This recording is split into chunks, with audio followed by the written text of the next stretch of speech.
Welcome to Mellow_Magikarp's YouTube channel. Today, we're going to be going over the Mewtwo and Mew Welder deck that I played at the Limitless Weekly Online #1 this past weekend.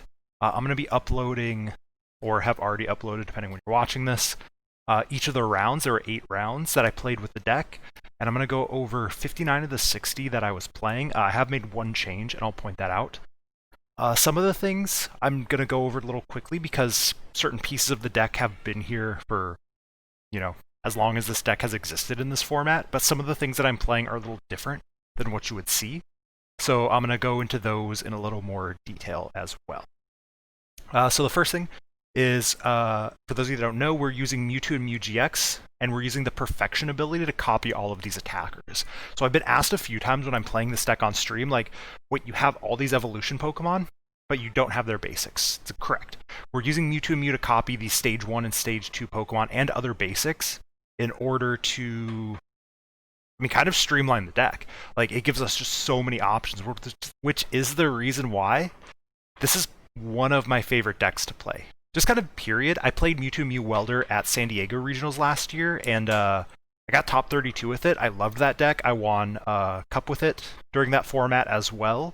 It was just a lot of fun. I really enjoy having the options, and even though it is a tier 2 deck in this format, like it's not as good as ADP, and it's not as good as Eternatus. It's enjoyable, it gives you options, and it gives you the ability to outplay your opponents. So we have 4 Mewtwo and Mew-GX. That is actually important because we want to start it. This is the ideal starter. There are no Jirachis in this version. I don't like the Jirachi version. If a skateboard existed, yeah, we'd be playing Jirachis. But with no skateboard, we have to add nets, and then we just end up inconsistent because the only thing we can really net is the Jirachis. And then we have to have multiple combo pieces, and it's just not worth it. So the 4 Mewtwo and Mew. And we're going to go to the attackers that we can copy. So we have Incineroar-GX. I'm a big fan of this. I know Isaiah Bradner has been talking about how much he dislikes the Incineroar in the deck, and I just don't get it. I personally am a huge fan. Crushing Punch is a nice attack, 130 for 3 energies. It is very often what we do on turn 1. You can get cheeky little KOs on like a Jirachi. If you go second against ADP, you can punch their active, which is occasionally ADP for 130, which is nice because then you can save your GX attack for later. It's just a generally good attack, but the real reason it's in here is for Darkest Tornado GX. 50 damage to your opponent's active Pokemon for each damage counter on our Mewtwo and Mew, which essentially means they have to OHKO us or else we OHKO them back. This is very good against Centiskorch. They almost never hit that big 270 number early. It's also very good against Eternatus players that aren't careful.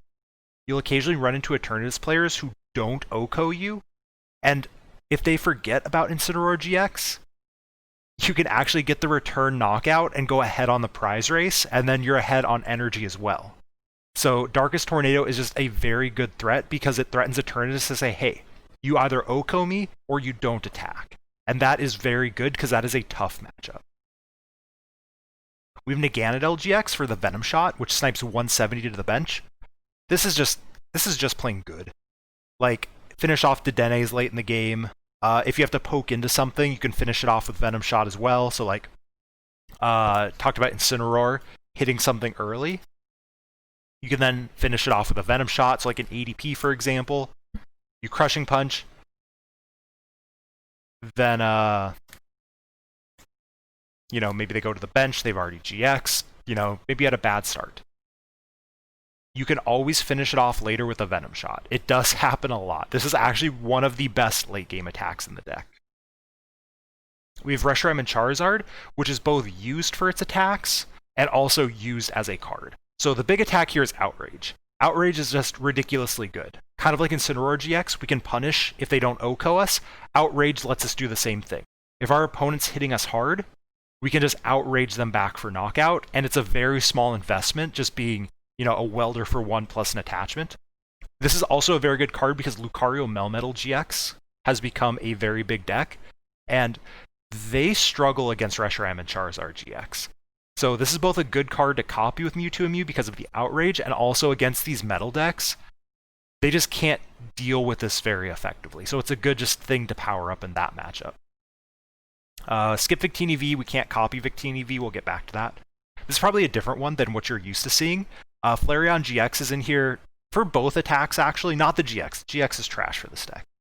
But Heat Stage makes me like to go second with this deck. So one thing that we're missing is that Solgaleo-GX that lets us accelerate energy from the discard.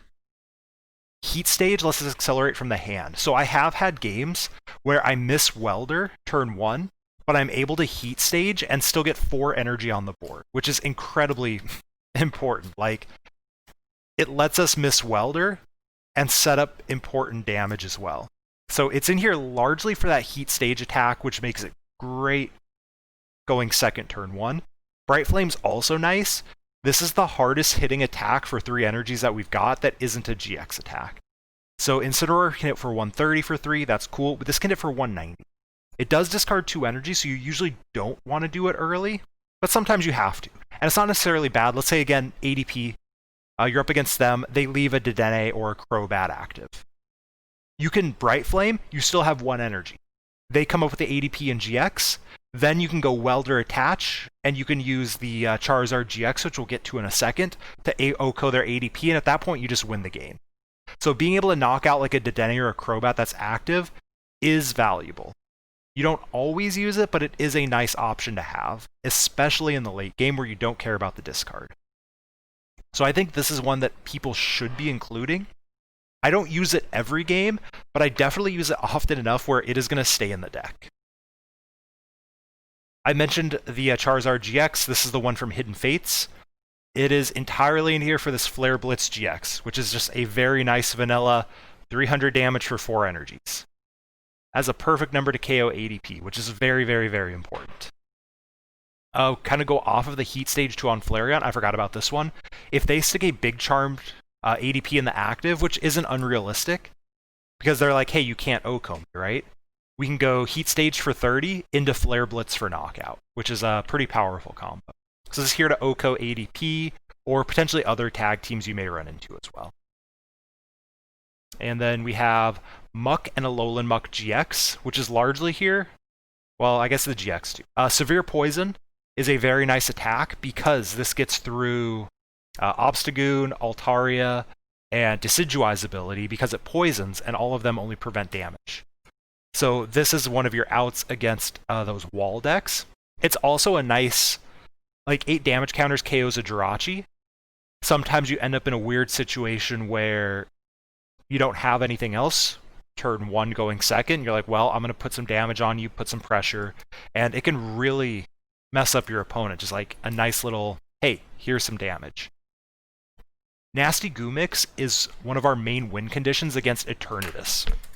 So Eternatus have unfortunately started playing Switch, specifically because of this card.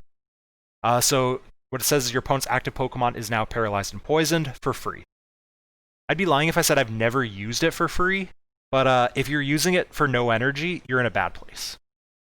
If this Pokemon has at least 4 extra energy, any energy, so it could be 4 fires. Attached to it, put 15 damage counters instead of 1 on that Pokemon between turns.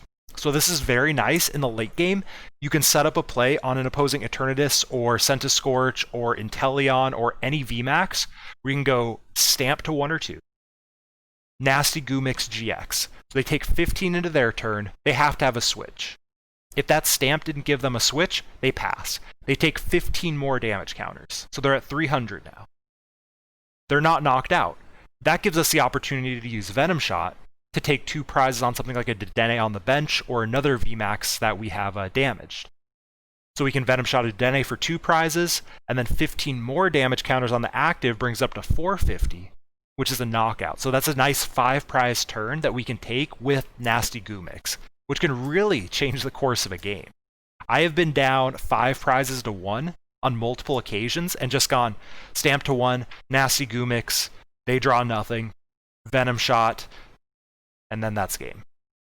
So it's in here largely for that, but it's also a very nice Altaria, Decidueye, Obstagoon counter, and an okay turn 1 attack as well. That's it for the attackers that we're using. They all have their specific, although some are just like good in general. But we also have a Victini V. Victini V is another card that makes me like to go second with this deck. Spreading Flames can be an incredibly powerful attack if you end up in a weird situation where it happens a lot. You discard a bunch of fires turn 1, maybe you miss Welder, or even you hit Welder. You can easily get 2 Mewtwo set up, one with 2 energy and then one with 3 energy by using Spreading Flames. So this is just an incredibly powerful attack. And then Energy Burst, again, Luke Metal is becoming more popular. Energy Burst knocks out, pretty much everything in their deck, assuming they have it slightly powered up, which is incredibly nice. This can also, if a really big Centiskorch exists, or if you hit a Centiskorch for a Crushing Punch damage, and then they KO you back, they now have, 6 energy on them? So you have 6 energy there, 2 on us, that's 8, that's 240, 240 plus 130 is enough for the knockout. So it can also help to clean up a situation like that, or against a Pikarom. If you ever face a Pikarom and they get greedy and they full blitz to themselves, all you are is a Welder away. Welder for 1 attached to Victini, and then we're hitting that 240 number. So Victini has its niche situations, but Spreading Flames is one of the big ones. It's also very nice against Luke Metal to Spreading Flames. So you build up a big Mewtwo, take a KO on a Zashi and they leave active, they come up and Full Metal wall you, you go switch into Victini, attach Spreading Flames, and suddenly the energy they removed from Full Metal Wall GX is right back on the board. And that essentially seals the game. We do play a handful of support Pokemon, which is a big part of Mewtwo. We have 3 Dedennes. 4 is debatably correct as well, because you spam Dedenne a lot with this deck. I'm at 3 right now. I have had success with it, although I don't think I'd go less than 3. 1 Crobat. Crobat's less aggressive than Dedenne, but it is nice to be able to Dedenne and Crobat in the same turn. And then 1 Eldegoss V. I've debated going up to 2. It is a very good ability to just grab your Welders back. The reason I haven't gone up to 2 is bench space is a big issue with this deck, because you'll always have a couple Dedennes, you'll have a Mewtwo or 2, you may have a Crobat, so I've debated 2, but we're sticking with 1 right now. And this is my 60th card. In the tournament, I played a Gengar Mimikyu. I have had uses for the Gengar Mimikyu, but for the most part, I don't actually do anything with it. So I decided to test a Marshadow. And this is nice against stuff that plays Chaotic Swell or stuff that plays Power Plant potentially, just to give us that extra option to get rid of their stadium, because Giant Hearth is so important for this deck. So if you're looking at this list and you're like, I really want this card in here, this is the first one I would cut. Everything else kind of makes sense. 4 Quick Ball, 4 Cherish Ball. Cherish Ball is the best card in the deck. Another reason why so many Dedennes is good. 4 Pokégears. Just because you will whiff Pokégears doesn't mean you cut them. It is a very good card. It works more often than it doesn't. You will whiff occasionally, but don't let that discourage you. 2 Stamps. 2 Stamps is very nice. This is a stamp-reliant deck. Mewtwo is not the most powerful deck in the format. Because of that, we do rely on Reset Stamp plays late in the game to either come back or turn out ahead. This is also how we beat stuff like Baby Blacephalon or Mad Party or any of these rogue-ish decks that you might still see. Being able to stamp low is a pretty big deal. I like 4 Switch. I've seen lists running 3, but like I said, you want to start Mewtwo, and if you start anything except Mewtwo, you really want to get in the active. I do run 1 Tool Scrapper. Scrapper is good against Big Parasol in Decigoons and Altaria, because then you can poison them. It is good against Luke Metal, because that extra 30 damage from Metal Goggles does matter. And it's also very good against ADP. So in theory, ADP should beat us every game, but they don't. And part of the reason they don't is our ability to stamp them to 3 or 1. We knock out before they can Ultimate Ray. So then they need Double Metal Saucer attached to Zacian and a Gust effect. If we remove the Tool Scrapper, if we use the Tool Scrapper to remove their Air Balloon, then they also need a Switch card in addition to Metal Saucers, Attachment, and Gust. And that's a lot, and they can very often miss. So this is good in a lot of matchups, but I think the ADP matchup is the reason that I have solidified it as being a good spot. Like I said, it's also nice to beat Desi units. 3 Hearths, 4 is debatable, but one of the reasons I went with a Marshadow and 3 instead of 4 is against Centiskorch, Mirror Match, I guess Greenzard seems to be coming back, and Baby Blounds. Being able to use Hearth and then bump it is also a nice option. Gust is good. Remember, Eldegoss essentially gives you more. I do play 1 research. I've seen people cut their researches. I like it. Flareon lets us get more use out of research also, so if we have to research turn 1, we can potentially Heat Stage or Spreading Flames, and then it's like we used a Welder. 4 Welders is arguably the best card in the deck besides Mewtwo.